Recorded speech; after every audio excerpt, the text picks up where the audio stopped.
फेरों के बीच रूही गिर गई। हॉस्पिटल में पता चला जहर था।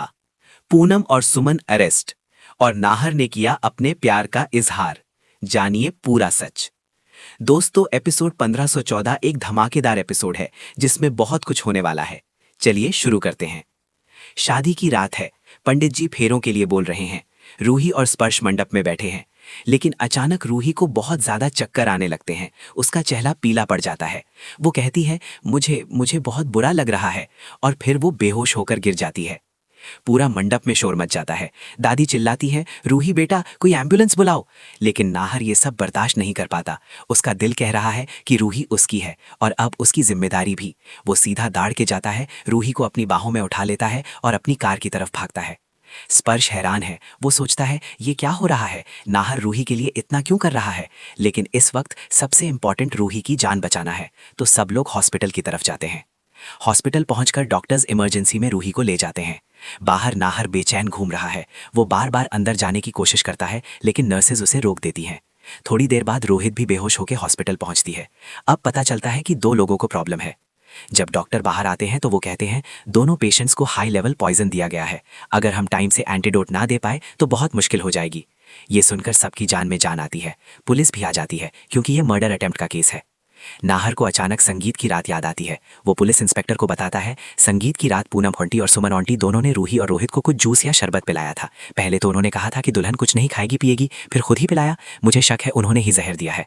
पुलिस तुरंत पूनम और सुमन को पकड़ने चली जाती है। दोनों घर वालों ने सोच भी नहीं था कि उनके अपने परिवार की ही महिलाएं इतनी बड़ी साजिश कर सकती हैं। जब पुलिस दोनों को पकड़ती है और थाने ले जाती है तो इन्वेस्टिगेशन शुरू होती है।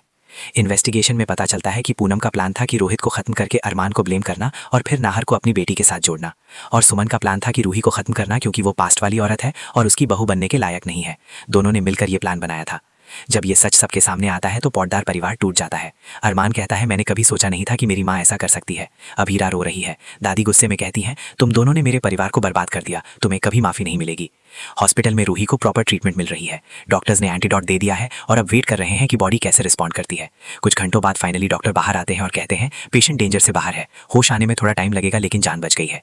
ये सुनकर नाहर की जान में जान आती है। वो डॉक्टर के हाथ पकड़ता है और कहता है, thank you doctor, thank you so much. स्पर्श एक तरफ खड़ा सोचता है। वो समझ गया है कि नाहर और रूही के बीच का प्यार अभी भी जिंदा है। जब रूही को जनरल वार्ड में शिफ्ट किया जाता है तो नाहर अंदर जाता है। वो रूही के पास बैठ जाता है और उसका हाथ पकड़ता है। वो धीरे से कहता है, रूही, तुम्हें पता है मैं तुमसे बहुत प्यार करता हूँ। जब तुम्हें ऐसे देखा बेहोश, मुझे लगा मैं तुम्हें खो दूंगा, लेकिन अब मैं वादा करता हूँ मैं तुम्हें कभी जाने नहीं दूंगा, चाहे दुनिया कुछ भी कहे। और फिर धीरे धीरे रूही की आंखें खुलती हैं। वो नाहर को देखकर मुस्कुराती है। नाहर भी मुस्कुराता है। दोनों की आंखों में आंसू हैं। रूही धीरे से कहती है, तुमने तुमने मेरी जान बचाई। नाहर कहता है, नहीं रूही, तुमने मेरी जान बचाई, तुम मेरे बिना मैं अधूरा हूँ। बाहर स्पर्श एक बड़ा डिसीजन ले चुका है। वो सब घर वालों के सामने कहता है, मैं रूही से शादी नहीं करूंगा। मुझे पता चल गया है कि वो नाहर से प्यार करती है और मैं एक ऐसी लड़की के साथ जिंदगी नहीं बिता सकता जो किसी और के बारे में सोचती हो। दादी कहती हैं, लेकिन बेटा। स्पर्श कहता है, नहीं दादी, मेरा डिसीजन फाइनल है। रूही और नाहर को एक दूसरे के साथ होना चाहिए। मैं उनकी खुशियों में नहीं आना चाहता। एपिसोड खत्म होता है जहां रूही और नाहर की आंखों में एक नई उम्मीद जगती है।